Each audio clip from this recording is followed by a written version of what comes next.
আল্লাহ বলেন, আমি আল্লাহই তোমাদেরকে তোমাদের মায়ের পেট থেকে বের করে এনেছি।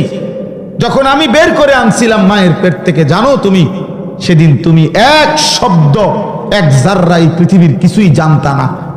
আলো কাকে বলে, অন্ধকার কাকে বলে, রোদ কাকে বলে, বৃষ্টি কাকে বলে, ঠান্ডা কি, শীত কি, হ্যাঁ, মা কোনটা, বোন কোনটা, তোমার রিজিক, তোমার মুখে তো দাঁত নাই, তুমি কিভাবে এখন পরবর্তী জীবনটা পার করবা?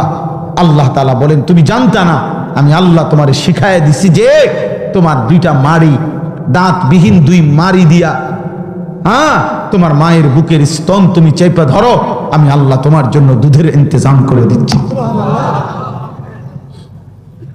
তো ছোট্ট মাসুম বাচ্চাটা কিভাবে বুঝলো যে আমাকে আমার মায়ের বুকের স্তন চেপে ধরতে হবে দাঁতবিহীন?